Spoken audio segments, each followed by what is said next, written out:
Hey there, and welcome to the Hey Kahla Podcast. We have video for the first time, so hopefully this works out.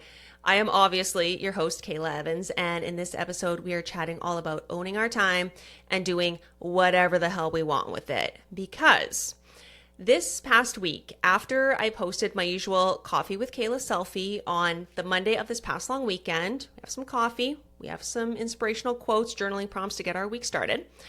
I posted a photo where I looked like this, like my hair and makeup was done.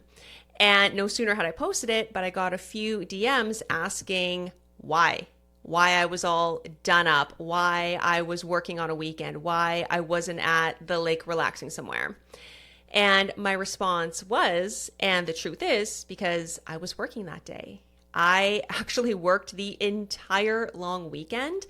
And I've worked most weekends over the past several months, which I've come to discover upsets a lot of people who are not me. I'm okay with it. Obviously, I'm the one doing it. But I do get a lot of, but you deserve to rest, or it's the weekend, you're not supposed to work, or you're going to burn out if you keep working so hard. And while these are all coming from really well-meaning and caring people in my life, my friends, my family, members of the Hey Kahla community who I love, it's just not going to change my mind, right? My mama literally just sent me a text message saying, make sure you take the time to rest because this is a really busy week for me. And again, she means well, she loves me, she cares about me, she just wants the best for me, but not going to change my mind. And this is something that after I did a couple social media posts as well, people feel really fired up about. And if you've been in my world for a little bit, then you'll know that I am not ever about the insane hustle culture and working yourself to the bone or putting your business before your health. Like, that's just not me. I'm more of the slow, soft, cozy, comfortable kind of entrepreneur, coffee in hand, oversized clothes that just happens to work every day. And not because I feel like I have to, but because I want to. I want to. Like, nothing makes me happier than being in my purpose and working in my business and helping people feel better about themselves and helping people feel the best that they can be and feel the most confident they can be. And this is not me bragging about my work ethic, although as a country kid who's always had chores and responsibilities, I am pretty dang proud of my work ethic. This is just me sharing that I truly believe that it is more than okay to spend your weekends or your free time doing whatever the hell it is that you want to do. Like, that choice is yours. And whether that's working or resting or both, the choice is yours. It's up to you. And I do both. Yeah, this week is busy. And yes, I can spend an entire day working in my business, Hey Kahla Media. But honestly, a lot of the time, I have like maybe 4 or 5 good, really strong hours. And then the rest of my time is open to do with what I please. Like, I kind of peter out after then. And I spend the rest of my time just doing whatever my little heart makes, what does my mama say? Whatever makes your little heart happiest. That's what she says. And there are days where I'm going to work for the entire day and I won't have a break. And I'm here eating at my desk, or I'm snacking on protein bars and almonds in the car, and I'm running from appointment to event to meeting to see clients, to see people, to see friends. But those days are pretty rare. Like, they're pretty few and far between, maybe once every couple of weeks. The rest of the time, and most of the time, I have these slow, easy days because that's what my goal is for my life and for my business. I want my business to be a forever thing for me in whatever form that's going to take. And I know it's going to change and evolve as I change and evolve, but I am playing the long game. I want my business to be healthy, and I want to be healthy, and I want to be in love with it. I don't want to burn out. I don't want to resent my business. I definitely don't want to resent my clients ever. So I do take a slower approach to things. That's just who I am. That's how I am. And I mean, it wasn't always this way. Absolutely not. Last year, I did not take a single day off in the summer. I did not go to my family's cabin once. And I love Winnipeg Beach more than any other place on the planet other than my home. I didn't go on any trips, even short weekend getaways, didn't drive out to Regina to see my girlfriends, nothing. I was pretty much at my desk the entire time, but I was also brand new. I was just starting out and I was so unsure of what to do at the time. Like, I had no idea what I was doing. I was also following and listening to a lot of entrepreneurs who were go, go, go and very hustly and very masculine in their work ethic and very blood, sweat, and tears and just get it done, the you can sleep when you're dead kind of people. And I was starting to get really tired of working like that. Like I could not sustain that pace. But most importantly, I was starting to get really uninspired, and I hate that feeling. Ugh, like more than anything. I don't like it. So when this new year rolled around in 2024, and it was time to do my January journaling and my resetting and my vision boarding, I decided to take a big step back and instead hustle in a way that feels good and in a way that's more aligned with me. And I know a lot of people say that, but how many of us are actually living it? And a big thing for me was I unsubscribed, unfollowed, stopped listening to, stopped reading content, stopped watching people that made me feel that pressure. And they weren't doing it on purpose. Obviously, these people are huge. They have no idea I even exist. But I was starting to feel pressure from them that I was not doing enough or that rest had to be earned. Ugh. And deep down, that's just not how I am. That's not who I am. So 2024, needless to say, in my business looks way different than 2023 did. And it actually looks different than my entire life did when I look back on my traditional TV and radio job. These were really fast-paced environments, right? You're always up early and you're running from one place to another and you've got deadlines and pressure and you're rushing and you're trying to get the scoop and you're trying to get it out first and be the best and always trying to be better and get the most viewers or get the most listeners or raise your ratings every single quarter. Like you were always hustling and trying to be the best at all times at the detriment of your own mental, physical, spiritual health a lot of the time. And honestly, I can't believe that I spent that long living my life like that. I didn't notice it at the time. I loved it at the time. But now that I'm able to build my own thing and I'm able to design a life and business that feels good, I really notice like the stark difference of how I was doing things. And I do want to take a moment to acknowledge that I am fully aware of the luxury and privilege I have to be building my own thing. I don't have children. I don't have other small humans I have to keep alive. My parents, thank everything, are very healthy and thriving, so I don't look after anybody other than myself.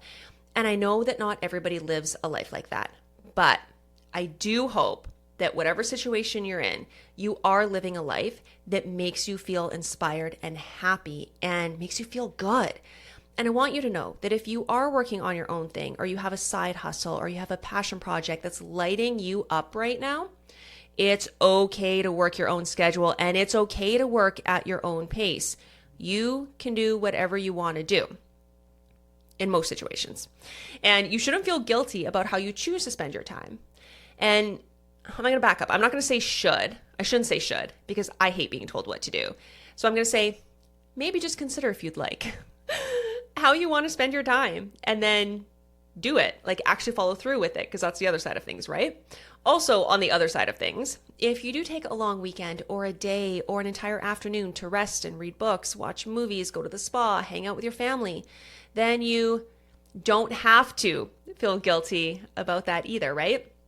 Your time is yours for the most part, your free time anyway, to do with what you want. And I think that we can all give ourselves a break and we can spend our time the way we want to without guilt and without, shoulding all over ourselves. Like, I should be doing this. I should be doing that. And admittedly, like, I've never had a problem relaxing. Like, I feel like I was just born relaxed. Like, my favorite hobbies, they are relaxing. Like, relaxing pretty much is my hobby. I drink coffee and tea. I read my books. I listen to music. I sit out in my garden. I cuddle my pets.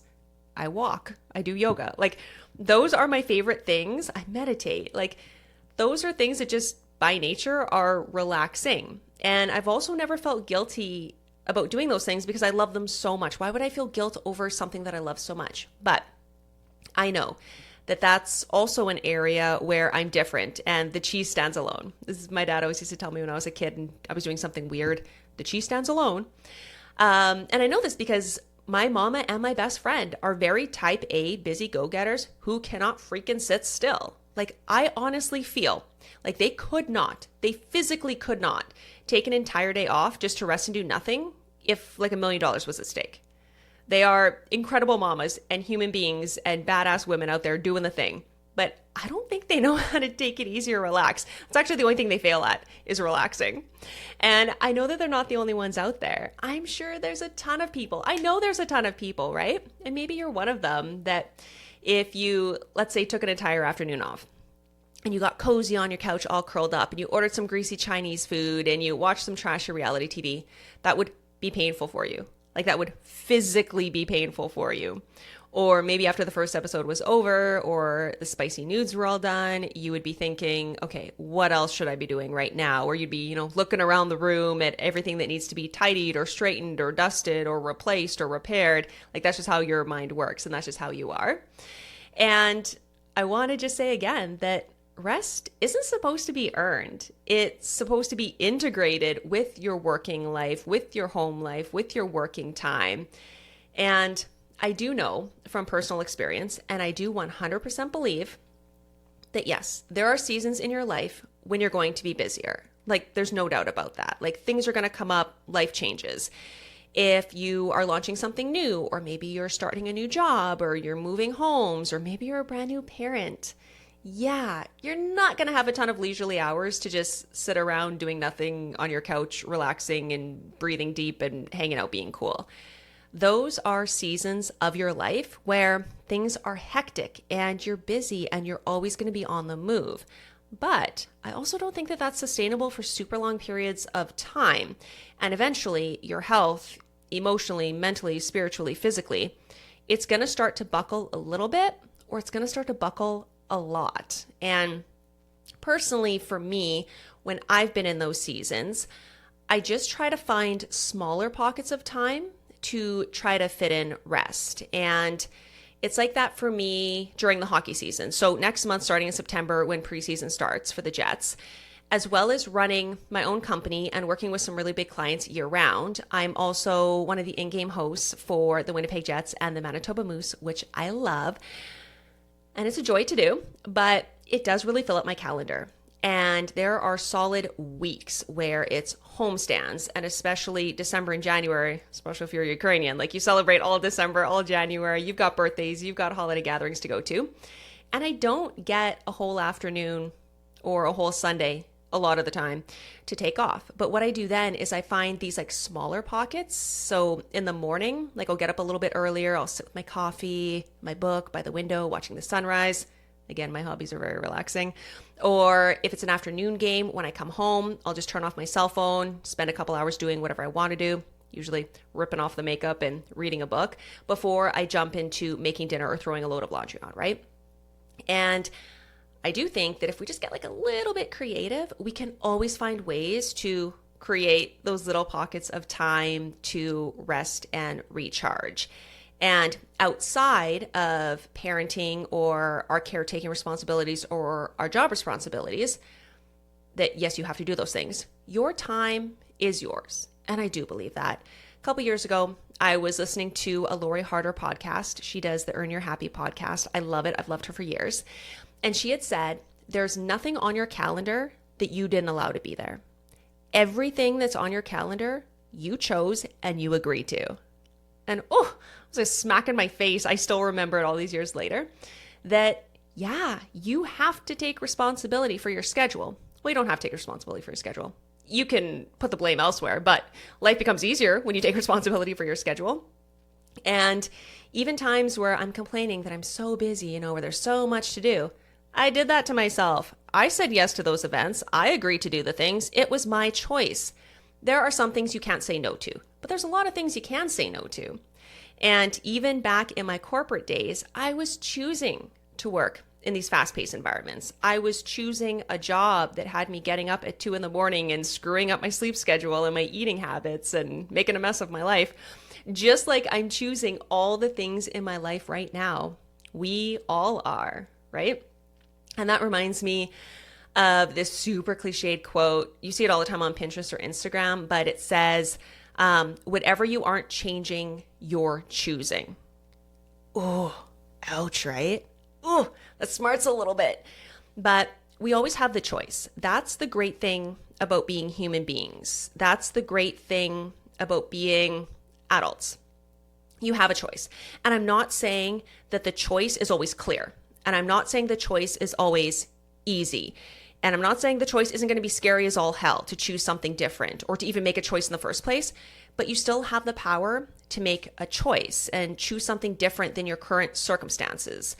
I got divorced years ago. That was not an easy choice. That was one of the hardest decisions I've ever made in my life, but I still made that choice because time is the most important thing we have, and how we choose to spend it and who we choose to spend it with, that's what makes our life. And for the guilt that may be surrounding a choice that you want to make, or maybe you've been making a choice or doing something and you feel guilty about it, as a person who usually doesn't feel guilty about things, all I can really say, or I guess all I can really ask is, how does feeling guilty help you? Does it make you a better person? Does it help the people around you? Hell no. Being guilty doesn't make you a better person, it just makes you a guiltier person.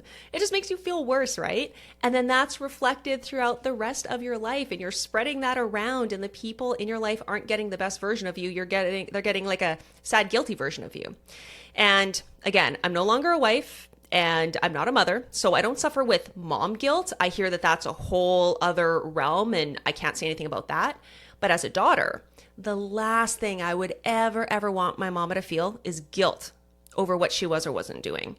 She's doing the best she can. She's always done the best she can. And she loves me more than anything. And even when I was a little kiddo, like I always knew that she loved me more than anything. And I never want her to feel bad or guilty over anything, ever. And I have a feeling like you're the same way. If you're part of the Hey Kahla community, you're a good person doing your best work. You shouldn't feel guilty. Same thing with my friends, right? They're busy, they're mamas, they're entrepreneurs, they're total rock stars. They're doing the best they can. And if they don't respond for a couple days, or if they have to cancel something last minute, or if they can't make it out to an event or watch me speak on a stage, I don't want them to feel bad about that. And I know it's not just as easy as being sitting here, in my childless house saying, don't feel guilty. But that's what I'm doing. I'm saying, don't feel guilty.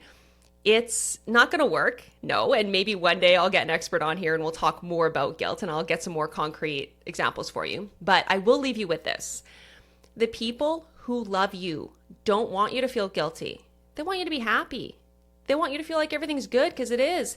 And the people who are going to be put off by what you choose to do with your time and energy, they probably aren't the people that you want in your energy or in your circle or in your life, messing up your vibe anyway, right?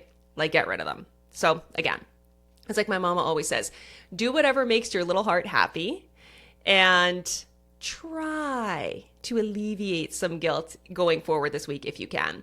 And if you do have some ideas or anything to add to this convo, please send me a note. I'm at info@heykahla.com. And this is also your weekly reminder to follow the show now that we have video, and I hope it worked, and share this episode with anyone you think could use some encouragement or a gentle nudge to do what they want with their time. And as always, thank you so much for hanging out with me. For anything and everything else, you can head over to heykahla.com, or you can send me a note, again, info@heykahla.com. And I hope you have the best day.